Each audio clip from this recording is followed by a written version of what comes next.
Qui paye quoi? Tu gagnes plus que moi, tu pourrais mettre un peu plus, non? Et les enfants, t'as payé la cantine ou c'est moi qui dois payer? Tous les couples se sont déjà posé toutes ces questions. Et c'est très bien, parce que cela montre aussi l'envie de s'engager dans le couple. Mais faut-il encore savoir comment le faire, comment en parler et comment le mettre en pratique? Si ça t'intéresse de savoir quelle est la meilleure solution pour moi, alors ne bouge pas et on y va tout de suite.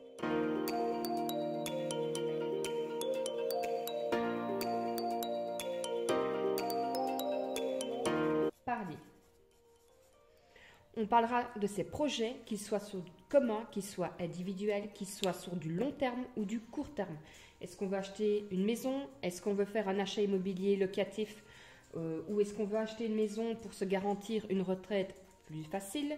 Que ce soit les études des enfants, l'achat d'une nouvelle voiture, les épargnes retraite, les travaux de la maison, et j'en passe, des tonnes et des tonnes. Il faut avoir de tabous et il faut pouvoir en parler librement. Et malgré les années qui passent, je remarque qu'en 2022, l'argent est toujours tabou dans beaucoup de sociétés. Et il est donc difficile pour un jeune couple de se dire comment on va faire, comment on s'organise pour le côté financier. Chacun son compte, chacun ses factures et on divise les frais du ménage en deux. Cela permet de garder une certaine liberté, mais ça doit aussi être vu régulièrement avec les hausses des prix, avec les oublis qu'on aurait pu faire, avec les soins de santé de un, de l'autre, de l'enfant et ainsi de suite. Deuxième point, on met tout en commun, ce qui veut dire personne n'a un compte privé, c'est un compte commun pour tous les deux. Les avantages, c'est que ça montre la solidité du couple. Ça montre qu'on a envie de s'engager et c'est souvent des personnes mariées qui choisiront cette solution-là ou des personnes qui sont en couple depuis des années, qui ont vraiment confiance en l'autre personne. À côté de ça, ça veut dire qu'à chaque achat, l'autre verra automatiquement combien vous avez dépensé. Donc la question liberté, elle est nulle. Parce que si vous voulez acheter, admettons, une bague à madame parce que c'est votre anniversaire de mariage, madame saura combien vous avez payé la bague. Voilà. Moi, je ne suis pas trop pour, mais pourquoi pas. Je sais que dans le temps, on le faisait beaucoup plus et maintenant, on a beaucoup plus de réticence. Peut-être parce qu'il y a aussi moins de mariages qu'avant. Je ne sais pas. Dites-moi en commentaire si vous utilisez cette méthode-là. Si que lorsqu'on a un compte commun, s'il arrive quelque chose à l'un et à l'autre, les comptes se bloquent souvent. Donc prévoyez quand même d'avoir un peu d'argent liquide chez vous. Je sais que je suis pessimiste dans ce que je dis, mais il faut le savoir aussi. Le troisième point, alors là c'est 50-50. C'est la formule qui est le plus utilisée, surtout pour les jeunes couples. Pourquoi? Parce que chacun contribue à 50% des dépenses du ménage et de l'épargne du couple, qu'importe le salaire qu'il aura. Donc, qui gagne 3 000 euros, l'autre 2 000 euros, ils mettront la même somme, ce sera 50-50 sur un compte commun. Le reste sera pour ses dépenses variables à lui-même, propre à chacun. Et le quatrième point est de faire un budget au prorata des revenus du conjoint. On a souvent des salaires inégaux, un rythme de vie différent, besoins différents. Mais chacun doit pouvoir amener sa pierre à l'édifice sans pour autant se priver ou se sacrifier. Je vais prendre un exemple très concret. Imaginons que madame gagne 3 000 euros par mois. On est d'accord que c'est un très bon salaire. Hein. Je n'ai pas ça. Et monsieur, donc ça c'est madame, et monsieur, lui, il gagne à peu près 2 000 euros par mois.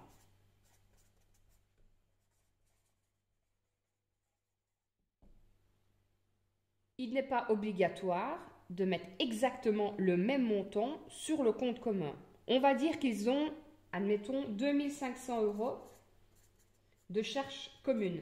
Dans les charges communes, j'entends aussi bien le prêt des deux voitures, j'entends le crédit immobilier, l'électricité, le gaz, enfin, tout ce qui est charges communes. Ensuite, ils ont un budget de 500 euros par mois pour les courses. On arrive déjà à un total de 3 000 euros.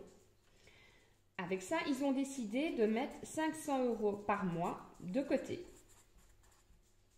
Ils arrivent donc à 3 500 euros par mois de frais. Si on avait fait le système des 50-50, ça voudrait dire que qu'ils devraient mettre 1 750 euros chacun. Voilà, pour arriver à cette somme-là. Ça veut dire que monsieur, il lui resterait 250 euros par mois. Et madame, elle, il lui resterait 1 250 euros par mois. Pourquoi avoir une si grande différence?